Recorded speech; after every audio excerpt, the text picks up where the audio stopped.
चलिए भाई, हम लोगों को पढ़ना है लॉ ऑफ रिफ्रैक्शन या स्नेल्स लॉज। ठीक है, जैसे रिफ्लेक्शन के लॉज थे वैसे रिफ्रैक्शन के लॉज होते हैं। रिफ्लेक्शन के दो लॉज थे, आपने पढ़े थे। ठीक है, रिफ्रैक्शन के भी दो लॉज होते हैं। ठीक है, बस लॉज ऑफ रिफ्रैक्शन को स्नेल्स लॉज एडिशनली हम लोग कहते हैं। क्यों कहते हैं? क्योंकि एक डच साइंटिस्ट थे विल्ब्रॉड स्नेल थे। उन्होंने दोनों लॉ को प्रपोज किया था, इस वजह से इनके नाम के ऊपर इनको स्नेल्स लॉ भी कहा जाता है। ठीक है, तो रिफ्रैक्शन के दो लॉज होते हैं जिन्हें स्नेल्स लॉ भी कहते हैं। ठीक है, तो मैंने लिख दिया है, देख लीजिए, लॉज ऑफ रिफ्रैक्शन या Snell's laws. Dutch scientist Willebrord Snell proposed following two laws. Number one law लगभग लॉ ऑफ रिफ्लेक्शन जैसे ही है। क्या? The incident ray comma the refracted ray. उसमें रिफ्लेक्शन वाले में क्या था? द रिफ्लेक्टेड रे, है ना।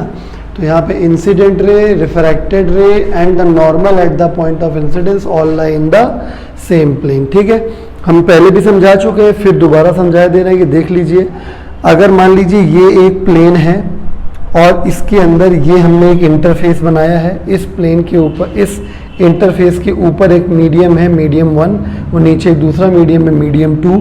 मीडियम 1 वाला जो है वो रेयरर है और मीडियम 2 वाला हमने डेंसर मान रखा है।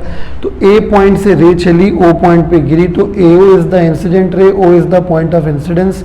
यहाँ पे नॉर्मल ड्रॉ कर देंगे NN डैश, तो रिफ्रैक्टेड रे थोड़ी सी बेंड हो जाएगी टूवर्ड्स द नॉर्मल, तो OB इज द रिफ्रैक्टेड रे, I is the angle of incidence, R is the angle of refraction। ठीक है, तो लॉ क्या कह रहा है? लॉ ये कह रहा है कि इंसिडेंट रे पूरी पूरी, रिफ्रैक्टेड रे पूरी पूरी और नॉर्मल पूरा पूरा, सब कुछ एक ही प्लेन पे। तो आप नोटिस कर पा रहे हैं कि इंसिडेंट रे के भी सारे पॉइंट्स, रिफ्रैक्टेड रे के भी सारे पॉइंट, नॉर्मल के भी सारे पॉइंट और पॉइंट ऑफ इंसिडेंस सब कुछ कहाँ है? इसी प्लेन के ऊपर है। कौन सा प्लेन? जो आपने कॉपी पे जो आप बनाते हैं या मैंने जो बोर्ड पे बनाया, इस प्लेन की बात हो रही है, ना कि इस प्लेन की बात हो रही है। ये प्लेन सरफेस नहीं, इस प्लेन की बात हो रही है। मतलब जिस पेपर पे, जिस बोर्ड पे, जिस शीट पे आपने डायग्राम बनाया है, सब कुछ उस प्लेन के ऊपर है। ठीक है, आपको मीडियम का प्लेन नहीं देखना है। आप समझ गए ना मैं क्या कहना चाह रहा हूँ? मतलब ये है कि अगर ये एक प्लेन सरफेस है, ये एक कॉपी का हिस्सा है, पेपर का पीस है, कुछ भी है, तो इंसिडेंट रे का एक एक पॉइंट, रिफ्रैक्टेड रे का एक एक पॉइंट, नॉर्मल का एक एक पॉइंट, सब कुछ इसी प्लेन पे है। ठीक है, इस लॉ का सेंस क्या है? इस लॉ का सेंस ये है कि अगर रे रिफ्रैक्ट होके ऐसे होके, ठीक है, नीचे जा रही मीडियम में, तो ऐसे आई, ऐसे रिफ्रैक्ट हुई, नीचे चली गई, ऐसे। इसका मतलब ये है कि अगर रे ऐसे आ रही है तो रिफ्रैक्ट होके ऐसे नहीं चली जाएगी, या रिफ्रैक्ट होके ऐसे नहीं आ जाएगी। मतलब वो एक कर्टन जैसा मान लीजिए कि एक पर्दा जैसा पड़ा हुआ है और एक कीड़ा ऐसे हुए आया, एक इंसेक्ट ऐसे रेंगते हुए आया और फिर थोड़ा झुका और फिर नीचे चला गया। ठीक है, यानी कुल मिला के जो कुछ होता है वो ऐसे ही होता है। ऐसा नहीं होता है कि यहाँ बॉल की तरह कुछ स्विंग करते हुए आया, यहाँ टकराया और उधर निकल गया, ऐसा नहीं होता है। आई बात समझ में? ठीक है, तो इस पहले लॉ का ये सेंस है। ठीक है, अब हम दूसरे लॉ की बात कर लेते हैं। ठीक है, तो जैसा कि इसमें दिखाई दे रहा है कि एक एंगल ऑफ इंसिडेंस है, एक एंगल ऑफ रिफ्रैक्शन है। तो द रेशियो ऑफ साइन, वही sine, cos, tan, cot, sec, cosec, trigonometric ratio वाला साइन।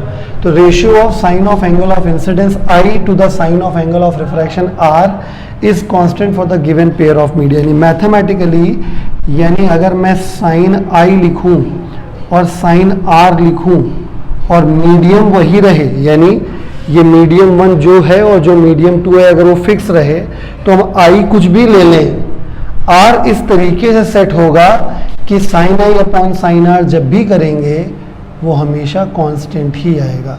इससे सिंपल कुछ नहीं हो सकता। ठीक है, ये इजीएस्ट वे है समझने का। मैं फिर से बोलता हूँ कि जब आप एक मीडियम लेते हैं और नीचे दूसरा ट्रांसपेरेंट मीडियम लेते हैं, और जब आप किसी एंगल ऑफ इंसिडेंस पे लाइट को गिराते हैं, तो एंगल ऑफ रिफ्रैक्शन कुछ इस तरीके से ही आता है कि अगर आप उस I और उस R का साइन करने के बाद रेशियो निकालेंगे तो हर बार वही आएगा। मतलब मैं एग्जांपल तौर पे कह सकता हूँ, सपोज आपने 30 डिग्री एंगल ऑफ इंसिडेंस लिया, तो R की वैल्यू 30 डिग्री के अकॉर्डिंग आएगी। ठीक है, और अगर आंसर 30 डिग्री पे करने के बाद हमने 30 डिग्री ये रखा, करस्पॉन्डिंग आर की वैल्यू ये रखी, सॉल्व किया, बाई चांस 1.5 आया। अब समझिएगा, अब हमने मीडियम सेम रखा, मीडियम 1 मीडियम 2 सेम रखा। अब हम कह रहे हैं कि आई की वैल्यू हम 45 डिग्री लेंगे, तो जब 45 करेंगे तो आर की वैल्यू भी 45 के अकॉर्डिंग चेंज हो जाएगी। ठीक है, मतलब तुमने 30 से 45 किया है, तो यहाँ भी जो एंगल पहले आ रहा था उससे अब थोड़ा सा ज़्यादा ही हो जाएगा। ठीक है, तो इस तरीके से कुछ आएगा कि फिर से जब हम sine I upon sine R का वैल्यू निकालेंगे तो फिर से आंसर 1.5 ही आएगा। आई बात समझ में? यानी कि अगर पेयर ऑफ मीडिया सेम रहता है तो किसी भी एंगल पे आप लाइट को गिराइए, आर की वैल्यू इस तरीके से एडजस्ट होगी कि हमेशा sine I upon sine R का रेशियो क्या आएगा? कांस्टेंट आएगा। इंटरेस्टिंग बात यह है कि ये जो कांस्टेंट आता है, ये इसका एक स्पेशल नाम दिया जाता है, इसे बोला जाता है refractive index. Here this constant is called refractive index. आई बात समझ में? तो नेक्स्ट लेक्चर में हम लोग रिफ्रैक्टिव इंडेक्स के बारे में पढ़ेंगे।